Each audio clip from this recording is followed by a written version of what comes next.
बिस्मिल्लाहिर्रहमानिर्रहीम। अस्सलामुअलैकुम। कैसे हो बच्चों? उम्मीद करती हूँ खैरियत से होगे। आज ना हम चैप्टर नंबर 1 का पेज नंबर 14 कर रहे हैं। यहाँ पर क्वेश्चन नंबर 4 है और हमें प्राइम फैक्टराइजेशन करनी है। तो प्राइम फैक्टराइजेशन का मतलब क्या होता है कि एक नंबर आपको दिया गया है और इसको आपने उसके प्राइम फैक्टर्स में तोड़ देना है। ठीक है, आसान लफ्जों में ये कहूँ कि इसके आपने प्राइम नंबर्स के फैक्टर्स निकालने हैं। और वो निकालते कैसे हैं? हम क्या करते हैं, 2 से डिवाइड करना शुरू करते हैं एक नंबर को। ठीक है, यानी कि ये नंबर किस किस के टेबल में आता है, हमें ये पता लगाना है कौन कौन से प्राइम फैक्टर्स, बिल्कुल छोटे छोटे नंबर्स। अब यहाँ पर हम देख सकते हैं कि 630 जो है 2 के टेबल में आता है क्योंकि इसका लास्ट डिजिट हमारे पास इवन नंबर है। तो हमने क्या किया, 2 3s are 6। अब 2 के टेबल में 3 तो नहीं आता, उससे छोटा 2 लिया, 2 1s are 2, बच गया 1 और ये 1 0 हो गया 10, तो ये हो गया 315। इसका मतलब ये है कि 2 को मल्टीप्लाई कर दूं 315 से तो आंसर आ जाता है 630। अब ये 315 हमारे पास ऑड नंबर आ गया, तो अब ये हमारे पास 2 के टेबल में नहीं आ सकता। तो हम 3 के टेबल में चेक करेंगे। 3 के टेबल में कैसे चेक करते हैं भाई? सिंपल है, इन तीनों नंबर्स को ऐड करें, जो आंसर आए वो 3 के टेबल में आना चाहिए। 3 के टेबल में आने के लिए तो 3 + 1 + 5 बन जाता है 9। 3 के टेबल में 9 आता है, इसका मतलब 315 भी 3 के टेबल में आता है। तो अब ये देखिए, 3 1s are 3, 3 के टेबल में 1 नहीं आता, तो हमने 1 5 दोनों उठाने पड़ेंगे। जब 2 डिजिट्स उठाते हैं तो एक 0 लगा देते हैं और आ जाएगा। उसके बाद 3 के टेबल में 15 आता है। कब आता है? 3 5s are 15। अब दोबारा हमारे पास 105 जो है वो क्या है, 3 के टेबल में आता है, बिल्कुल आता है। 1 + 5 6 होता है, 3 के टेबल में 6 आता है, तो 3 के टेबल में 105 भी आएगा। अब 3 के टेबल से दोबारा करते हैं इसको। 3 के टेबल में 1 नहीं आता, 1 0 2 डिजिट्स उठाते हैं, तो 3 3s are 9। ठीक है, उसके बाद 1 बच गया, 1 कैरी दिया, 15 हो गया। तो 1 5 15 3 के टेबल में कब आता है? 3 5s are 15। अब हमें पता है कि 3 के टेबल में 35 नहीं आता। 2 डिजिट नंबर्स तो हमें पता होने चाहिए कि 3 के टेबल में आते हैं या नहीं।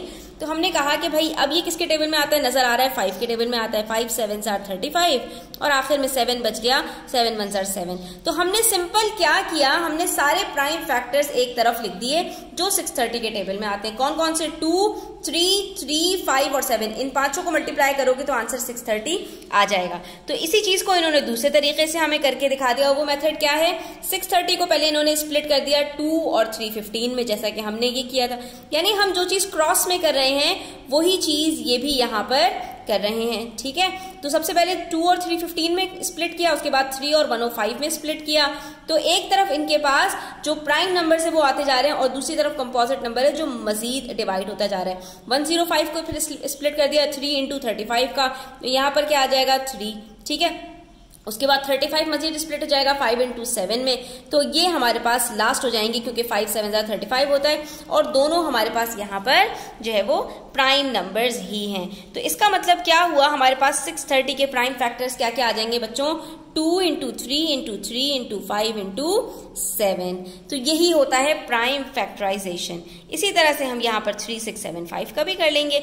जब 3 6 7 5 का करेंगे तो यहाँ पर हम देख सकते हैं कि 3 6 7 5 हमारे पास कौन से टेबल में आएगा? 2 के टेबल में तो नहीं आ सकता क्योंकि इसका लास्ट डिजिट 5 है हमारे पास। तो हम इसको 3 के टेबल में देखते हैं। 3 + 6 9 और 7 + 5 12। 12 + 9 हमारे पास 21 होता है, इसका मतलब है कि ये 3 के टेबल में आएगा।